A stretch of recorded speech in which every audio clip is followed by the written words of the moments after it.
Hello guys, board matric परीक्षा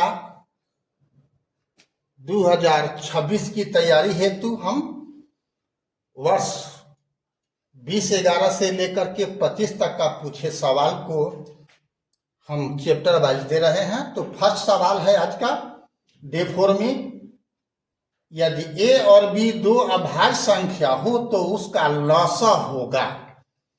अभाज्य संख्या हो मतलब जो किसी अन्य संख्या से कटने वाला न हो, तो क्या होगा, दोनों संख्या का गुणनफल हो जाता है। तो यहाँ ए और बी है तो ए बी का गुणनफल क्या होगा, आंसर हो जाएगा सी। ठीक है। क्वेश्चन नंबर 2 है, दो परिमेय संख्याओं के बीच अधिकतम परिमेय संख्याएं हो सकती है। दो कोई भी परिमेय संख्या हो उसके बीच में कितनी परिमेय संख्याएं हो सकती है, 1 2 3 अनंत। उत्तर होगा कौन, डी, अनंत। देख रहे हो 13 15 21 में पूछे हुए हैं।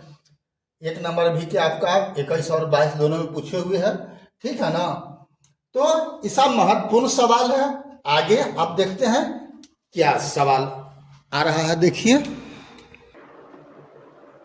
सवाल नंबर 3 है, सहभाज्य संख्याओं का मौसा होता है। 20-21 में पूछे हुए हैं, सहभाज्य संख्या का मौसा होता है। तो सहभाज्य संख्या मतलब क्या होता है, ऐसा दो संख्या का जोड़ा जो जिसका मौसा 1 हो। क्या हो, मौसा 1 हो। तो सहभाज्य संख्या का मौसा होता है, क्या होता है, 1 होता है। ठीक है। 4 में है, यदि P और Q दो अभाज्य संख्या है, अभाज्य संख्या है तो इनका मौसा होगा। तो अभाज्य संख्या का मौसा 1 होता है, यानी आंसर ए होगा।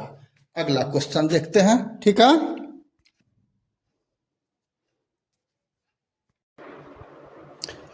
क्वेश्चन नंबर 5 है, यदि दो संख्याओं का गुणनफल 2166 है एवं उनका मौसा 19 है तो उनका लौसा क्या होगा। तो आप जानते हो दो संख्याओं का गुणनफल बराबर संख्याओं का लौसा गुना मौसा होता है।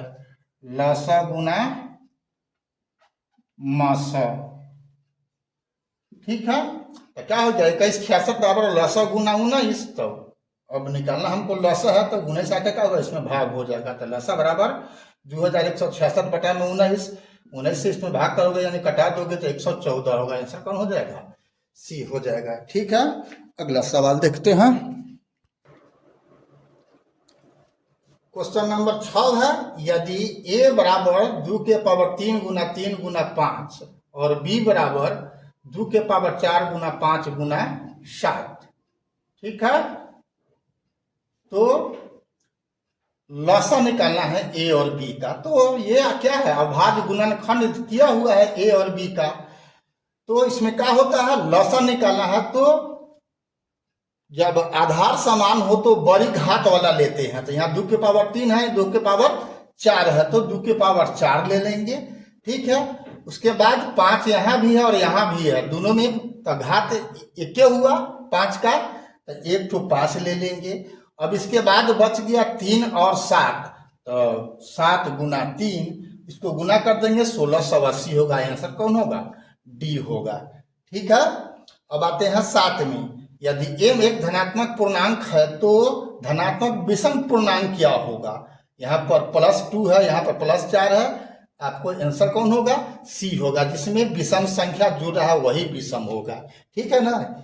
ये तो दोनों सम हो जाएगा, यही विषम होगा, सी वाला। अगला क्वेश्चन नंबर देखते हैं हम। क्वेश्चन नंबर 8 है, संख्या 2.1311131113 है। पूर्णांक संख्या तो सवाल ही नहीं है, पूर्णांक संख्या होता है पूरा पूरा संख्या।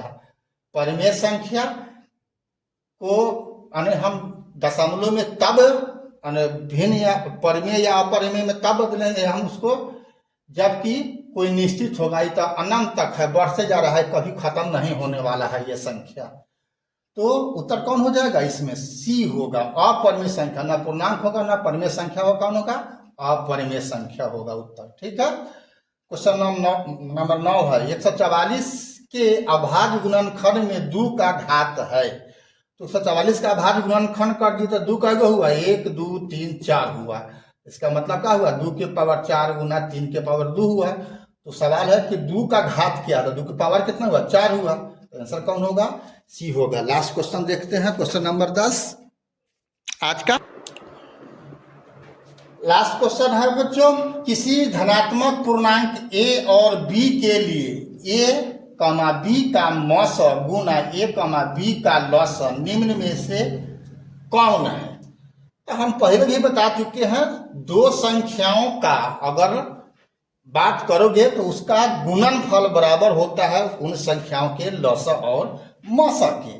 तो संख्या यहाँ ए और बी है तो लॉसा गुना मौसा किसके बराबर होगा, ए गुना बी, यानी आंसर सी होगा। ए गुना बी कहो या ए बी कहो, ए प्लस बी तो होगा ही नहीं, ये बटा में है तो होगा ही नहीं, आंसर होगा कौन, सी।